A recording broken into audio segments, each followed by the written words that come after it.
Good morning everybody.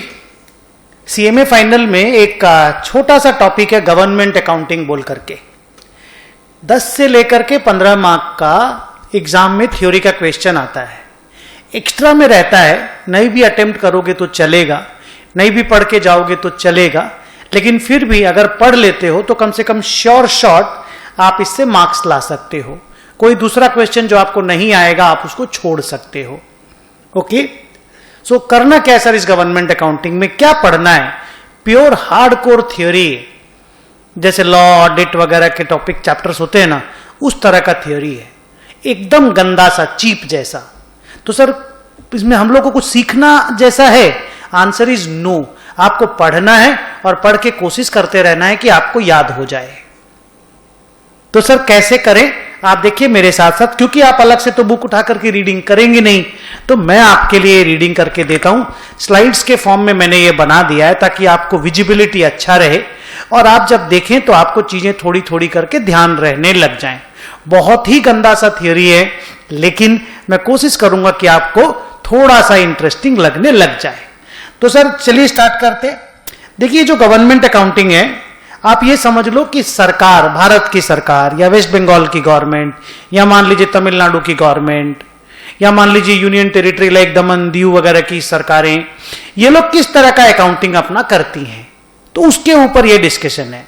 ये जो outline है इसमें आपको कवरेज एरिया मैंने दिखाया है कि गवर्नमेंट अकाउंटिंग का डेफिनेशन क्या है, ऑब्जेक्टिव्स क्या हैं, गवर्नमेंट अकाउंटिंग एंड रिपोर्टिंग का बेसिक्स क्या है, अकाउंट्स ऑफ द गवर्नमेंट में क्या क्या आता है, C&AG क्या है, कंट्रोलर एंड ऑडिटर जनरल का रोल, फंक्शन, ड्यूटीज क्या है, PAC क्या है, PAC का कॉन्स्टिट्यूशन कैसे होता है, रोल क्या है, गवर्नमेंट अकाउंटिंग स्टैंडर्ड बोर्ड क्या है, फिर तुम्हारा कैसे वो कॉन्स्टिट्यूट होता है, फिर उनकी रिस्पॉन्सिबिलिटीज क्या हैं, क्या क्या IGAS आपके सिलेबस में है, क्या क्या IGFRS आपके सिलेबस में है। ये मैंने एक छोटा सा आउटलाइन बनाया है। अब इसको एक एक करके हम लोग कवर करते हैं। तो यहां से आपका चैप्टर शुरू होता है। ओके, मेरे साथ साथ आप सिर्फ सुनते जाएंगे, आगे आगे मूव करते जाएंगे, स्लाइड को देखते जाएंगे। Okay, see what is government accounting?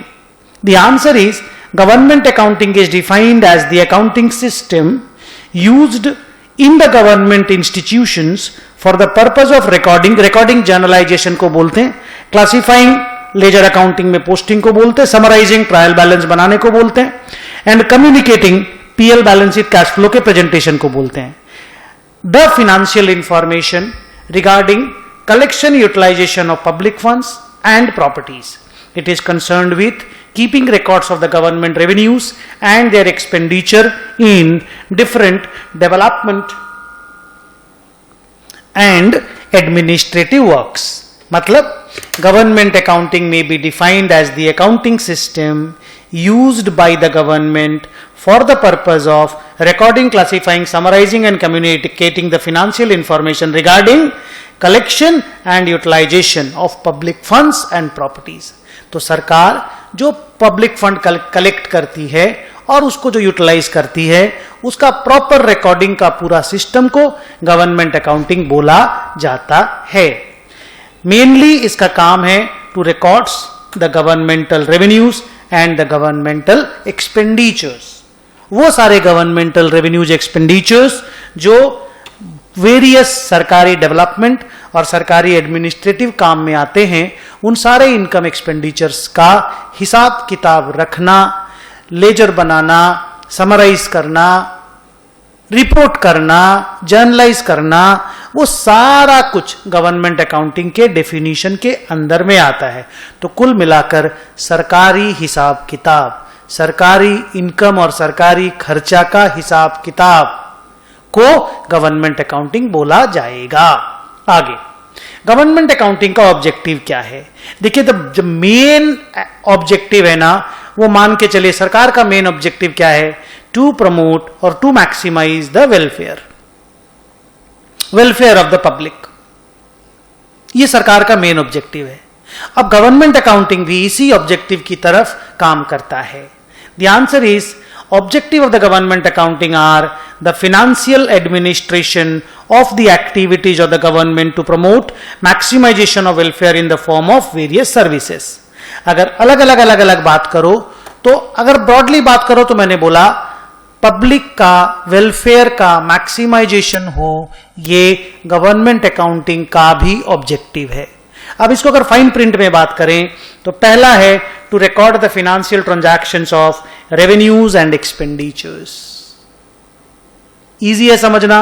To provide reliable financial data and information about the operations of public fund. Public fund का किस तरह से यूज हो रहा है उसके बारे में जो हमको डेटा चाहिए गवर्नमेंट अकाउंटिंग वो फर्निश करेगा। To record the expenditures as per the appropriate rules set by the government. Government accounting के सारे रूल गवर्नमेंट ही सेट करती है, तो सारे एक्सपेंडिचर्स वगैरह को गवर्नमेंट के रूल के हिसाब से अकाउंट फॉर करना, रिकॉर्ड करना गवर्नमेंट अकाउंटिंग का एक ऑब्जेक्टिव है। To avoid excess expenditure beyond the limit of the budget as approved by the government. अगर सरकार ने किसी खर्चे का कोई बजट अप्रूव किया है तो गवर्नमेंट अकाउंटिंग ये कोशिश करती है कि उससे ज्यादा खर्च ना किया जाए। To help in preparation of various financial statements and reports so that government can take decisions better. To facilitate auditing of the concerned government department. To prevent misappropriation of government funds and government properties. By maintaining the systematic records of cash and store items. To facilitate for estimating the annual budget by providing historical financial data of the government and expenditures.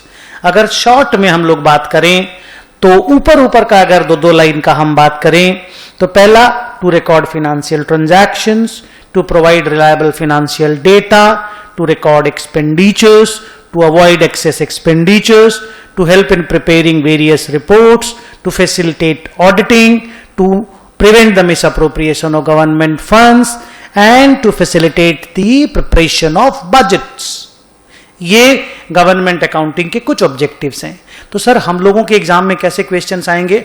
आपको directly ऐसे बोलेगा right any 6 objectives of government accounting. तो ये जितने objectives लिखे हुए हैं आपको इन लोगों को, इन सारे ऑब्जेक्टिव्स को ABCD करके 1 2 3 4 करके नीचे नीचे लिख देना है। आप इस तरह का टेबुलेट तो कर नहीं पाओगे क्योंकि इतना बड़ा कॉपी आपके पास रहेगा नहीं। आप नीचे नीचे करके 1 2 3 4 करके नीचे नीचे करके लिख दोगे। अब आइए ऑब्जेक्टिव्स के बाद अपन जो नेक्स्ट टॉपिक डिस्कस करेंगे वो है गवर्नमेंट अकाउंटिंग एंड रिपोर्टिंग में CGA का क्या रूल है। वो है कंट्रोलर जनरल ऑफ अकाउंट्स। ये controller and auditor general CAG नहीं है, ये controller general of accounts.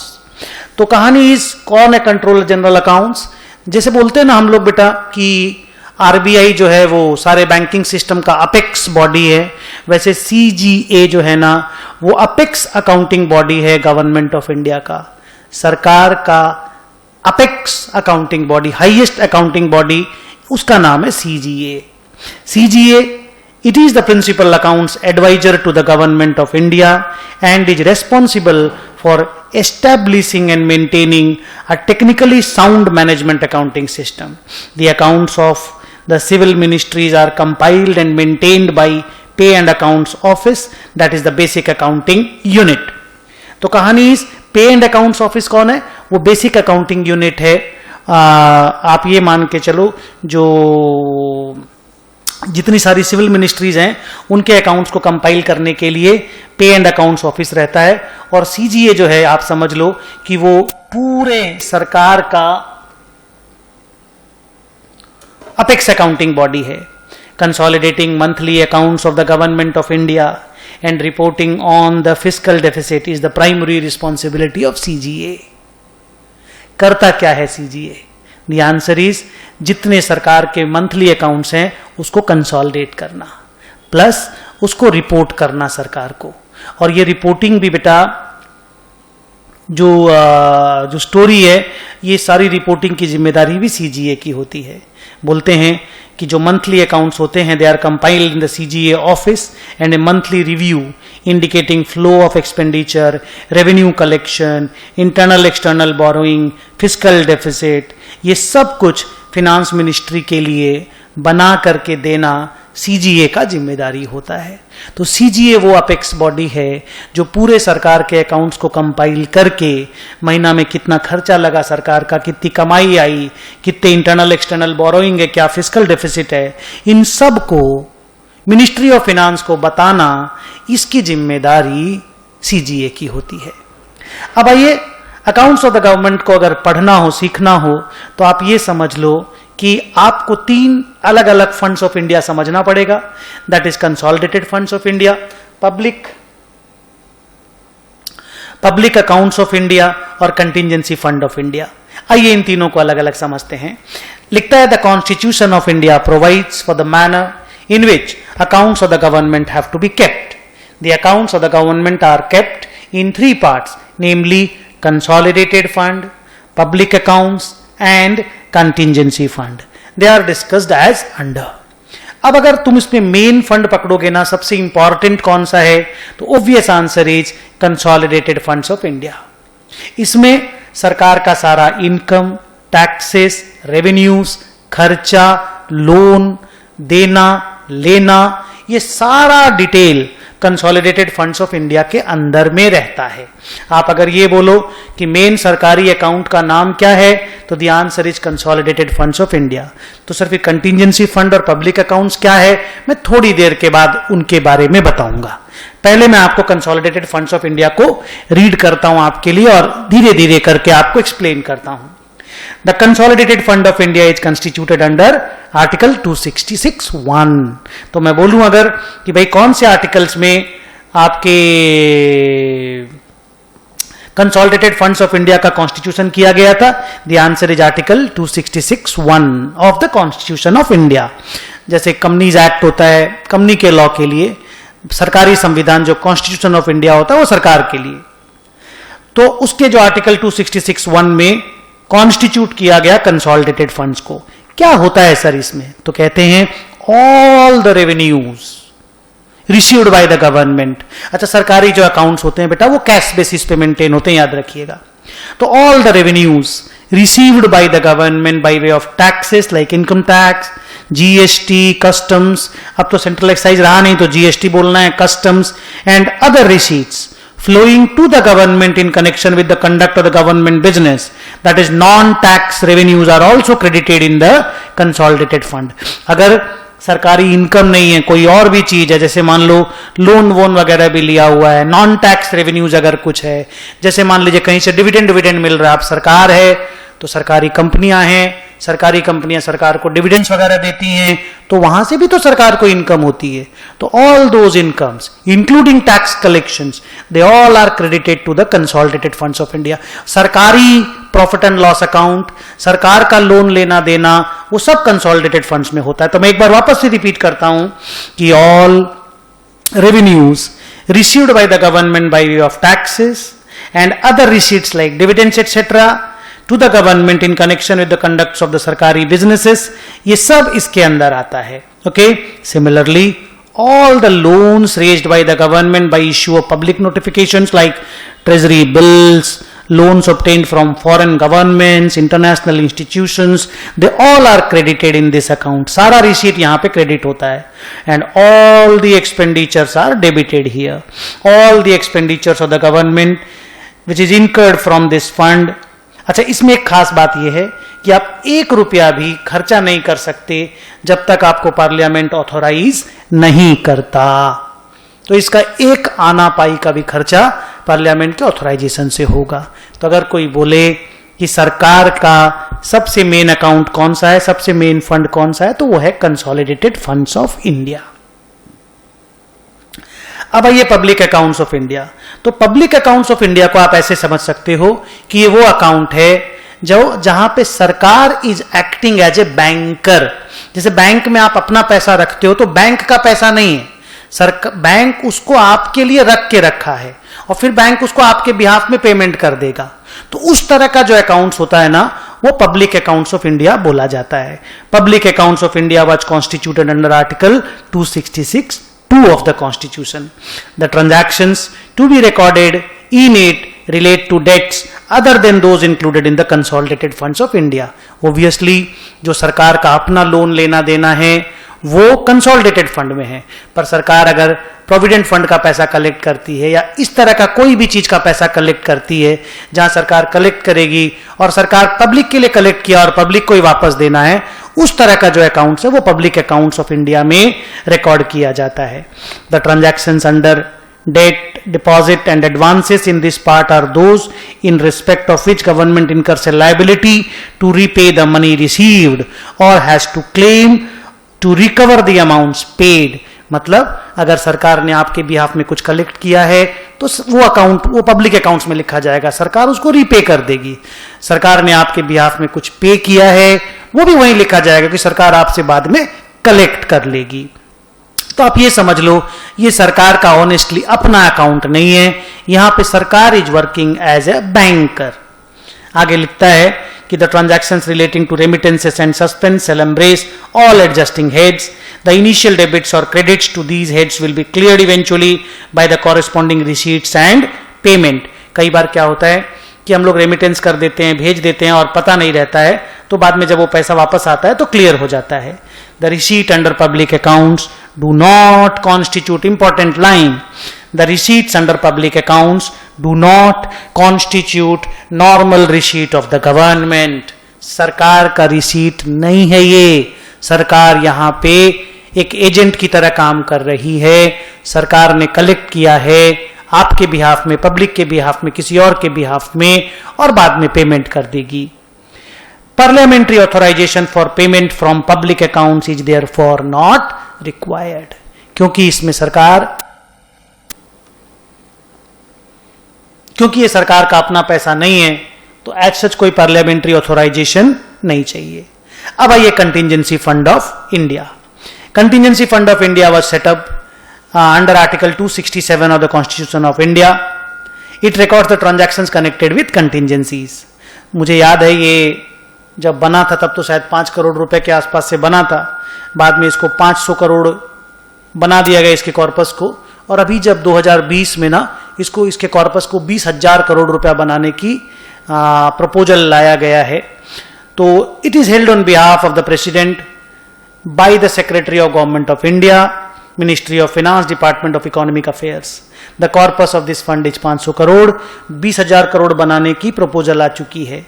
Advances from this fund are made for the purpose of meeting unforeseen expenditure which are resumed to the fund to the full extent as soon as Parliament authorizes additional expenditure। तो जितने भी तरह का अचानक requirement आ जाता है तो सरकार अपने कॉन्टिजेंसी फंड से उस खर्चा को मीट करती है। तो आप ये समझ लो कि दिस फंड एक्ट्स मोर और like interest account of government of India. तो फंड में पैसा पड़ा हुआ है, अचानक कहीं से जरूरत आई, सरकार ने पेमेंट कर दिया, फिर आपको पार्लियामेंट जैसे ऑथोराइज करेगा आपको वो पैसा इंटरेस्ट सिस्टम के हिसाब से आपको वापस मिल जाएगा। फॉर एग्जांपल मान लो 500 करोड़ रुपए का फंड है, कहीं पे 300 करोड़ खर्चा हुआ, बाद में पार्लियामेंट उस 300 करोड़ रुपया को ऑथोराइज कर देगा कि इस फंड में 300 करोड़ रुपया डाल दिया जाए। तो अगर मैं आपको 3 अकाउंट बोलूं वापस से रिवाइज करने के लिए, तो one is consolidated fund of India जो कि सरकार का मेन रिसीट और पेमेंट का अकाउंट है। लोन लेना, लोन रीपेमेंट करना भी इसी में आता है, सरकार का जहां तक अपने पैसे का सवाल है। पब्लिक अकाउंट्स ऑफ इंडिया में सरकार एक बैंकर की तरह काम करता है, सरकार का अपना पैसा वो नहीं है। कंटिजेंसी फंड ऑफ इंडिया सरकार का फंड है, जो भी सरकार का फंड है उसमें से पेमेंट करने के लिए पार्लियामेंट का ऑथोराइजेशन चाहिए होता है। अब आइए हम लोग बात करते हैं अपने अगले टॉपिक का, जिसका नाम है controller and auditor general of India, C&AG। आपने नाम सुना होगा। हमारे उड़ीसा के मैं नाम अभी पूरा भूल गया, सम मुर्मू हैं, मिस्टर मुर्मू, एग्जैक्ट पूरा नाम मुझे याद नहीं, मैं चाहूंगा आप गूगल देख करके मुझे बताना, आप व्हाट्सएप करके। Controller and auditor general of India Orissa के हमारे मुर्मू साहब है। वो पहले आपके लेफ्टिनेंट गवर्नर भी थे जम्मू एंड कश्मीर के। आइए पढ़ते हैं कि इनका क्या काम है। The controller and auditor general of India is an authority established by the constitution, part 5 chapter 5 सब पार्ट 7B ऑफ आर्टिकल 148। इतना लिखने का दरकार नहीं है, आप सिंपल बोलना it is an authority established by the constitution who important बात, who audits all the receipts and expenditure of the government of India and the state governments, including those of the bodies and authorities substantially financed by the सरकार.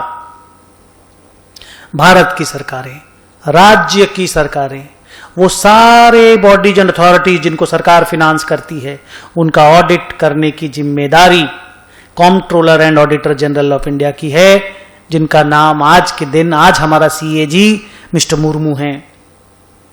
The CAG is also the external auditor of all the government-owned corporations and conducts supplementary audit of the government companies, that is any non-banking, non-insurance companies in which the union government has an equity stake of at least 51% or subsidiary companies of existing government companies. तो ये natural external auditor हैं हर government कंपनियों के, क्योंकि सरकार के auditor अगर हैं तो ये सरकारी कंपनियों के भी एक्सटर्नल ऑडिटर हो गए. CAG इज द, देखिए कितना सुंदर लाइन, ये सब लाइन लिखोगे तो मार्क्स मिलेगा. CAG इज द गार्डियन और care taker of the national purse. सुंदर लाइन देखो, CAG is the, C and AG लिखते हैं हम लोग, CAG बोलते हैं, इज द गार्डियन और care taker of the national purse. He is appointed by the President of India, ये लिखने की बातें हैं, and he is appointed for a tenure of 6 years, 6 साल के लिए एक बार अपॉइंटेड होते हैं. अब आइए C&AG का रोल्स एंड फंक्शंस क्या है. ये जैसे मान लो यहां पे 10 ठो रोल लिखे हुए हैं. अब इस 10 में से आपको 6-7 रोल वो लोग एग्जाम में लिखने बोलेगा. आप पॉइंट बाय पॉइंट ABCD 1 2 3 4 करके एग्जाम में लिख दीजिए, आपका काम हो जाएगा. आइए डिस्कस करते हैं कि C&AG का रोल और ड्यूटी क्या क्या है. पहला, बोलूं, टेबल पूरा बना करके दिया हुआ, आप एक एक स्लाइड करके देखते जाइए. पहला, to compile accounts of unions and states. दूसरा, to prepare and submit the accounts to the president, governors and administrators of union territories. एक तो सरकारों के सारे अकाउंट्स को कंपाइल करेगा, दूसरा रिपोर्टिंग करेगा प्रेसिडेंट को, गवर्नर्स को, प्रेसिडेंट गवर्नमेंट ऑफ इंडिया के लिए, गवर्नर्स स्टेट गवर्नमेंट और यूनियन टेरिटरीज के लिए. तीसरा, वो इंफॉर्मेशन देगा, जो जो इंफॉर्मेशन अकाउंट्स को लेकर के सरकारों को चाहिएगी, वो सारी इंफॉर्मेशन और असिस्टेंस प्रोवाइड करेगा to the union and states. Union यहां पे न्यू दिल्ली यानी मोदी की सरकार, स्टेट्स का मतलब ममता बनर्जी या योगी आदित्यनाथ की सरकारें. चौथा, he will do the audit of expenditures and all the transactions of contingency fund. वही कॉन्टिजेंसी फंड बेटा जिसके बारे में थोड़ी देर पहले मैं बात कर रहा था. Next, he will do the audit of all the receipts and expenditures of bodies or authorities which are substantially financed from the union or state revenues, जो थोड़ी देर पहले मैं आपको बोला था.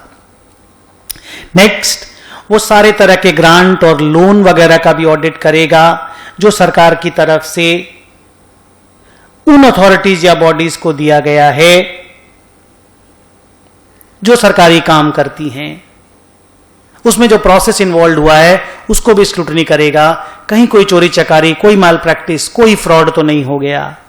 उसके बाद audit of receipts of union और of the states, audit of accounts and stores and stock, power to inspect any books of accounts, audit the government companies and corporations, laying the reports in relation to accounts of the government companies and corporations, audit of accounts of certain authorities and bodies. ये सारे उसके काम हैं. आप अगर ढंग से देखेंगे और मैं अगर रिपीट करूं तो सरकारी अकाउंट्स कंपाइल करना, सरकारों को इंफॉर्मेशन फर्निश कराना, प्रेसिडेंट को, गवर्नर्स को, गवर्नमेंट कंपनियों की ऑडिट करवाना, income expenditure relating to state and union का ऑडिट कराना, लोन्स वगैरह ग्रांट वगैरह किसी को दिया गया है तो उसका प्रोसेस को चेक करना, सारे रिसीट एक्सपेंडिचर को चेक करना, सरकारी स्टोर्स और स्टॉक में जो जो चीजें उसको चेक करना, इंस्पेक्ट करना अकाउंट्स वगैरह को, रिपोर्ट्स वगैरह देना सरकारों को. ये सारा काम C&AG का है. अब आप देखिए, बड़ा बोरिंग सा स्टोरी है ये, इसमें कुछ सीखने का नहीं है, समझने का नहीं है. पढ़े और याद किए, एग्जाम में प्रोड्यूस करके आए. सर क्वेश्चन कैसा आएगा? बोल देगा mention any 5 rules functions and duties of C&AG, आपको इसी में से 5 लिख करके आना पड़ेगा, नहीं तो मार्क्स नहीं मिलेगा। अब आइए नेक्स्ट टॉपिक में चलते हैं। The next topic is PAC, public accounts committee, जिसके चेयरमैन आज के दिन अधीर रंजन चौधरी हैं।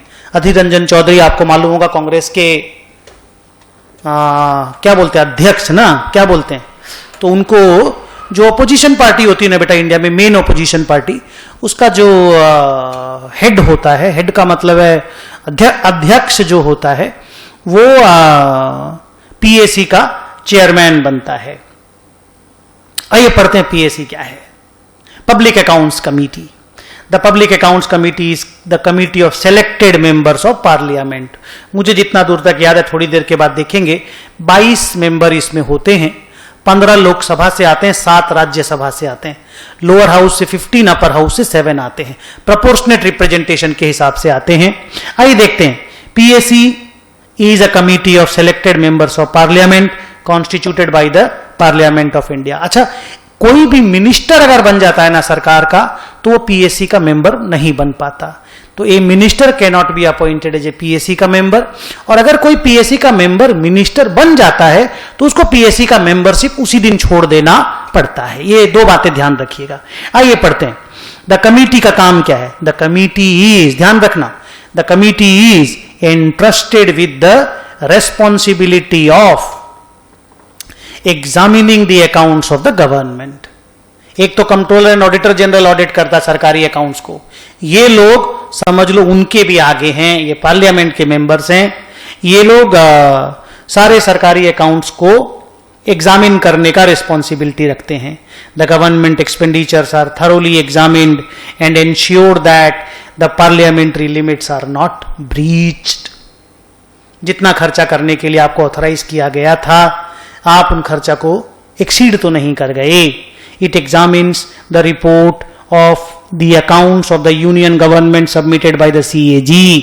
अब C&AG को कंपाइल करके गवर्नमेंट को रिपोर्ट देना पड़ता है, उस रिपोर्ट का एग्जामिनेशन भी PAC करती है।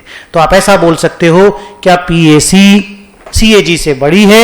आंसर इज यस, C&AG से PAC का ओहदा बड़ा है। CAG जो अकाउंट्स सरकार को कंपाइल करके देता है, उसको एग्जामिन करने का भी अधिकार PAC का है। मैं फिर से पढ़ता हूं। PAC examines the report of the accounts of the union government submitted by the C&AG to the president for the purpose of auditing of the revenue and expenditure of the government. The Public Accounts Committee of India thus ensures parliamentary control over the government expenditure। कितना सुंदर line देखिए। Public accounts committee ensure करती है कि भाई सरकारी खर्चे के ऊपर पार्लियामेंट का कंट्रोल रहे। आप पगलाए सांड की तरह खर्चा ना कर दें, कंट्रोल में खर्चा करें, जिस तरह से पार्लियामेंट ने आपको ऑथोराइज किया। और सोचिए ना, ऑपोजिशन का अगर, मेन ऑपोजिशन पार्टी का अगर चेयरपर्सन इसका चेयरमैन रहेगा तो हो गया ना काम खत्म भैया। बंबू करके रखे, I am sorry to use this word, वो तो परेशान करके रखेगा ना सरकार को। आइए पढ़ते हैं। Constitution of PAC। The committee, PAC committee consists of not more than 22 members comprising, देखिए मैंने बोला था ना, 15 member from the Lok Sabha, 7 member from the Rajya Sabha, और सब प्रोपोर्शनेट रिप्रेजेंटेशन से आते हैं। जिस पार्टी के जितने ज्यादा मेंबर ऑफ पार्लियामेंट रहेंगे, उसके PAC में उतने ज्यादा मेंबर रहेंगे। Okay, so PAC is a joint committee of both Lok Sabha and Rajya Sabha, क्योंकि इसमें जो 22 लोग हैं, 15 लोकसभा से, 7 राज्यसभा से, 15 लोअर हाउस से, 7 अपर हाउस से आते हैं, तो ये दोनों हाउसेस का एक जॉइंट कमेटी है। आइए आगे पढ़ते हैं। चेयरमैन जो PAC का होता है, he is appointed by the speaker of the Lok Sabha from the members of the Lok Sabha. Obviously main जो इसका चेयरमैन होगा वो लोकसभा का ही मेंबर होगा। Since 1967, chairman is selected from the opposition. Earlier it was headed by the member of the ruling party. आज के दिन भारत में रूलिंग पार्टी BJP है, लेकिन BJP से PAC का चेयरमैन नहीं बनेगा। PAC का चेयरमैन कांग्रेस पार्टी से बना हुआ है। अधीर रंजन चौधरी, अपने बंगाल का अधीर रंजन चौधरी ही पीएससी का चेयरमैन है। However, it is to be noted that a minister, मैंने बोला अभी थोड़ी देर पहले, a minister is not eligible to be elected as a member of the committee if a member after his election to the committee is appointed as the minister, he ceases to be the member of the committee from the date of his appointment. जिस दिन वो minister बन जाएगा उस दिन उसको PSC का membership छोड़ देना पड़ेगा। तो सर पीएससी का काम क्या है? सरकारी एक्सपेंडिचर पर अपना एग्जामिनेशन करके उसको कंट्रोल में रखना, ये एस्टैब्लिश करना कि सरकार अनाप शनाप एक्सपेंडिचर करके देश को बर्बाद ना कर दे, उस पर कंट्रोल रखने का काम पीएससी का है। तो सर अकाउंट्स बनाने का काम तो नहीं है ना उनका? नहीं, अकाउंट्स को कंपाइल करने का काम सीएंडएजी का है। सीएंडएजी के अंदर पे एंड अकाउंट्स ऑफिस काम करता है, उसको एग्जामिन करने का कि सब कुछ अथॉरिटी के हिसाब से हुआ या नहीं, वो काम पीएसी का है, पब्लिक अकाउंट्स कमिटी। आ रहा है समझ में? सर आ तो रहा है लेकिन याद नहीं रहेगा। हाँ, तो याद रखने के लिए इसको बार बार पढ़ते रहना, देखते रहना पड़ेगा। 10 मार्क का क्वेश्चन आता, आपके बुक में भी पूरा नोट्स है, उसको देखते रहिए। स्लाइड्स के फॉर्म में देखना है तो मेरे वीडियो को देखते रहिए। अब आइए थोड़ा सा और स्टोरी के हिसाब से पढ़ते हैं कि what is the role of public accounts committee. The answer is the Public Accounts Committee have the following roles. 1. Examination of the C&AG report, जो शुरू से बोला गया पहला लाइन से। दूसरा, unauthorized expenditures और excess expenditures to be brought to the notice of the department. भाई तुमने ज्यादा खर्चा किया है, उसको बताना, यह अनऑथोराइज्ड एक्सपेंडिचर तुमने किया है। Spending of money by the ministries as per parliamentary grant, जितना पार्लियामेंट तुमको ऑथोराइज किया है उसी हिसाब से एक्सपेंडिचर करोगे। Scrutinising the audit report of public corporations, सारे पब्लिक कॉर्पोरेशंस का ऑडिट रिपोर्ट, मान लो सीएंडएजी ने ऑडिट रिपोर्ट बनाई या उनके द्वारा अपॉइंटेड किसी भी ऑडिटर ने ऑडिट रिपोर्ट बनाई, उसको स्क्रूटिनाइज करना भी पीएससी का काम है। Scrutinising the work in progress of the ministries and public corporations. मैं अगर रिपीट करूं कि आपको बोला जाएगा 5 ठो रोल बताइए पीएससी का, तो पहला एग्जामिनेशन ऑफ सीएंडएजी रिपोर्ट, दूसरा unauthorised expenditure and excess expenditure has to be brought to the notice of department, तीसरा spending of money by the ministries as per parliamentary grant, इसको इंश्योर कराना, चौथा scrutinising the audit reports of the public corporations, पांचवा scrutinising the WIP of the ministries and public corporations. तो ये story हुआ public accounts committee का, जो लोकसभा और राज्यसभा के, जिसको पार्लियामेंट के मेंबर्स बोलते हो, उन्हीं के 22 लोगों से बनाई गई है। और चेयरमैन कौन होता है? जो मेन ऑपोजिशन पार्टी होती है लोकसभा की, उसका अपॉइंटेड मेंबर होता है। ओके, अब आइए एक छोटा सा डिस्कशन मैं स्टार्ट कर दूं GASAB के बारे में। आइए ये देखो, पब्लिक अकाउंट्स कमेटी का डिस्कशन कंप्लीट हुआ, तो आइए मैं स्टार्ट करता हूं। Government accounting standard advisory board, आपने नकास का नाम सुना होगा, जो कंपनी लॉ में जो कॉर्पोरेट्स होती हैं, कंपनियों को कौन सा अकाउंटिंग स्टैंडर्ड फॉलो करना पड़ता है वो बताता है नकास, जिसका नाम बदल करके अभी क्या कर दिया गया? अरे क्या अभी एक तो एडवाइजरी वो कर दिया गया है, खैर छोड़िए, अभी मेरे को नाम याद नहीं आ रहा है। नफरा कर दिया गया, नफरा, NFRA। तो वो कंपनीज के ऊपर है, ये सरकारी अकाउंट्स को लेकर के। आइए मैं इसका नाम बताता हूं, GASAB, गसाब, साला कसाब, अजमल कसाब जो टेररिस्ट था उसके जैसा नाम है। आइए लाइटर नोट पे बोला मैंने, government accounting standards advisory board. कौन है सर ये? कहते हैं कि जसाब या GASAB was constituted by C&AG with the support of government through a notification dated 12 August 2002। तो C&AG ने GASAB को कॉन्स्टिट्यूट किया सरकार के सपोर्ट से। सर करेगा क्या ये, कौन कौन होंगे इसमें, काम क्या है, धीरे धीरे सब बताएंगे। पहला बात, दिस बोर्ड वाज कॉन्स्टिट्यूटेड, करेगा क्या, this board was constituted to establish and improve the standards of government accounting. जैसे कॉर्पोरेट अकाउंटिंग के लिए इंड एस है, अकाउंटिंग स्टैंडर्ड्स है, वैसे गवर्नमेंट अकाउंटिंग के लिए गवर्नमेंट अकाउंटिंग स्टैंडर्ड्स है, उसको बनाना, उसको एस्टैब्लिश करना, उनको इंप्रूव करना। And to improve the financial reporting of the government and enhance the accountability mechanisms. भाई सरकारी पैसा है, खर्चा कमाई में अकाउंटेबिलिटी भी तो चाहिए, अकाउंट्स तो है ही, अकाउंट्स अलग वर्ड हो गया, अकाउंटेबिलिटी जिम्मेदारी। तो GASAB मैं शॉर्ट में गसाब बोलता हूं, गसाब की जिम्मेदारियां हैं, गसाब का काम है गवर्नमेंट अकाउंटिंग स्टैंडर्ड बनाओ, गवर्नमेंट अकाउंटिंग स्टैंडर्ड को इंप्रूव करो, फाइनेंशियल रिपोर्टिंग के और फाइनेंशियल अकाउंटिंग के सारे सिस्टम को इस तरह से एनहांस करो कि अकाउंटेबिलिटी उसमें आ जाए। मैं रिपीट करता हूं, GASAB was constituted by C&AG with the help of government on 12 August 2002. It was constituted to establish and improve the standards of government accounting and financial reporting and to enhance the accountability mechanisms. अब आइए गसाब में कौन कौन हैं, who are the members of GASAB. Sir याद रहेगा ये सब चीज? नहीं सर, कितनी बार पढ़ने से याद रहेगा? मिनिमम 3, मिनिमम, ऊपर में जितनी बार भी पढ़ो, जब फुर्सत मिले, जब नींद आता रहे पढ़ो, अच्छी नींद आ जाएगी। आइए बोलता हूं, तो इसके बोर्ड में कौन कौन है। गसाब क्योंकि एक बोर्ड है, गसाब का फुल फॉर्म बोलो, government accounting standards advisory board.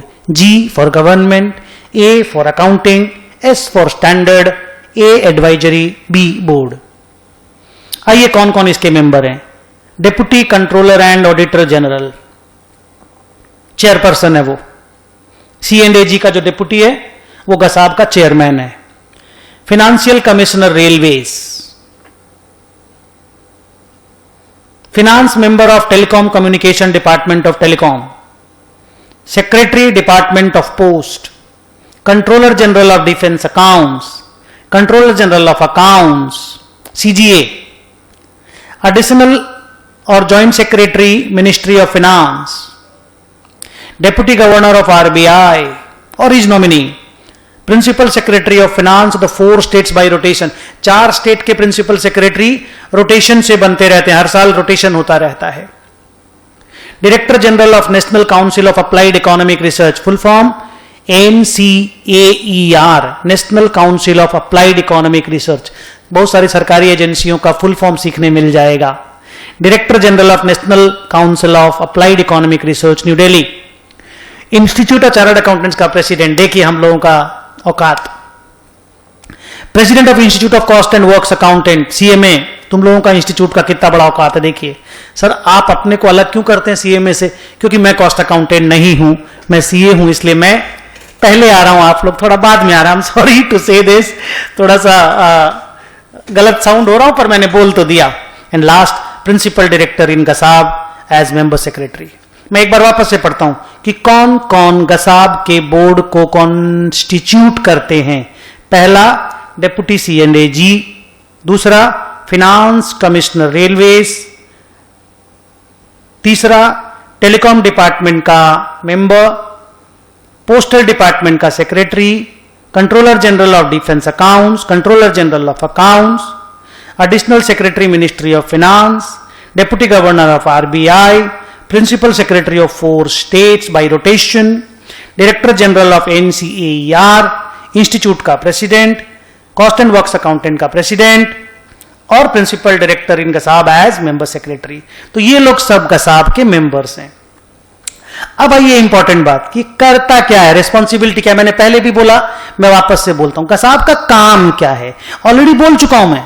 अभी अच्छे से 6 ब्लॉक बना करके उसको अच्छे से प्रेजेंट कर दिया गया, तो तुम देखोगे तो तुमको अच्छे से याद भी हो जाएगा, समझ में भी आ जाएगा। आइए पहला पढ़ते हैं, क्या करता है गसाब। पहला, to formulate and improve standard of government accounting.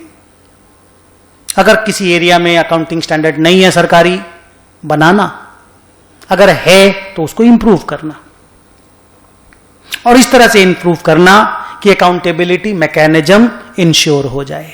दूसरा, to formulate and propose standards that improve the usefulness of financial reports based on the needs of the users. इस तरह के स्टैंडर्ड को फॉर्मुलेट करना जिससे जो फाइनेंशियल रिपोर्ट बनती है उसका यूजफुलनेस बढ़े, सरकारी काम अच्छा से हो, तो इस तरह के स्टैंडर्ड बनाओ। तीसरा, responsibility to keeps the standard current, up to date रहिए, दुनिया में क्या चेंजेस आ रहा है उनको देखिए, अपने स्टैंडर्ड को भी अप टू डेट रखिए। तो to keep the standards current and reflect the changes in the governmental environment, सरकारी एनवायरनमेंट में क्या क्या बदलाव हो रहे हैं उसके हिसाब से अपने स्टैंडर्ड्स को भी लेटेस्ट बनाकर रखिए, सब गसाब की जिम्मेदारी है। To provide guidance on the implementation of the standards, easy. To consider significant areas of accounting and financial reporting that can be improved through standard setting areas. To improve common understanding of the nature and purpose of the information contained in the financial reports.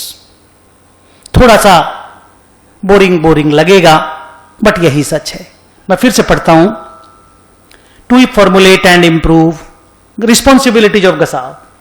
To formulate and improve the standard of government accounting and financial reporting. To formulate and propose standards that improve the usefulness of financial reports of the government, to keep the standards current, to provide implementation guidance, to find out the areas where the financial reporting of the government can be improved, to improve the common understanding and of the nature and purpose of the information contained in the financial reports. तो ये सारा कहानी बच्चों गसाब का, और ये जो गसाब है इन्होंने जो अकाउंटिंग स्टैंडर्ड्स या बनाए हैं उन्हीं के नाम है। देखिए IGAS, गवर्नमेंट अकाउंटिंग स्टैंडर्ड्स, ये सब हम लोग अगली वाली क्लास में पढ़ेंगे। IGAS 1, IGAS 2, ये सब हम लोग नेक्स्ट क्लास में पढ़ेंगे। तो अभी तक हम लोगों ने रिस्पॉन्सिबिलिटी ऑफ GASAB तक पढ़ा। मैं एक बार सारी स्लाइड्स को नीचे से ऊपर की तरफ लेके जाता हूं, फिर ऊपर से नीचे की तरफ लेकर के आता हूं दोबारा, और मैं समझाऊंगा नहीं। आज की क्लास 45 मिनट की 40 मिनट की हो गई, थ्योरी की क्लास इतनी छोटी छोटी ही रखूंगा मैं एक बार पहले पेज में जाता हूं, पहली स्लाइड में आइए डिस्कस करता हूं। पहला, गवर्नमेंट अकाउंटिंग का डेफिनेशन, ये मेन स्लाइड, ये तो आउटलाइन था। पहला, गवर्नमेंट अकाउंटिंग का डेफिनेशन। दूसरा, गवर्नमेंट अकाउंटिंग का ऑब्जेक्टिव। तीसरा, गवर्नमेंट अकाउंटिंग एंड रिपोर्टिंग में CGA कौन होता है। फिर 3 फंड्स कौन से हैं सरकारी funds, consolidated fund, public accounts और कॉन्टिजेंसी फंड्स। फिर C&AG कौन होता है, कैसे बनाया गया। फिर C&AG का काम क्या है। फिर पब्लिक अकाउंट्स कमेटी जो पार्लियामेंट के 22 मेंबर वाली, वो कमेटी क्या करती है, वो बनती कैसे है, उसके रोल क्या क्या हैं। फिर गसाब कैसे बनाया गया, किसने बनाया, गसाब के मेंबर कौन कौन है, बोर्ड में कौन कौन बैठता है, और गसाब की रिस्पॉन्सिबिलिटी क्या क्या है। तो ये सारी स्लाइड्स आप लोगों को PDF में मिल जाएगी, आप इसको गो थ्रू कीजिए। 2-3 बार मैंने जो बोला उसको सुनिए, एग्जाम के क्वेश्चन आंसर देखिए, इंस्टीट्यूट ने कैसे क्वेश्चंस पूछे हैं उनके आंसर्स को रीड कीजिए। 10 to 15 मार्क्स के क्वेश्चन के लिए बहुत ही बेहतरीन चैप्टर है। हालांकि 10 out of 10 तो इसमें नहीं मिलेगा, पर 7, 8, 9 मार्क्स आराम से स्कोर किया जा सकता है, क्योंकि मैंने देखा है डायरेक्ट क्वेश्चन आते हैं। जैसे ऐसे रिस्पॉन्सिबिलिटीज ऑफ गसाब, ये 6 पॉइंट लिखना आपको। जैसे ये कौन कौन इसके मेंबर बनते हैं, बोर्ड कंसिस्ट ऑफ कौन कौन सा मेंबर्स। जैसे ये पब्लिक अकाउंट्स कमेटी का रोल, ऐसे करके क्वेश्चंस आते हैं। तो मैंने 13 स्लाइड कंप्लीट करी। आज की क्लास हम लोग यहां पे खत्म करते हैं। Thank you very very much.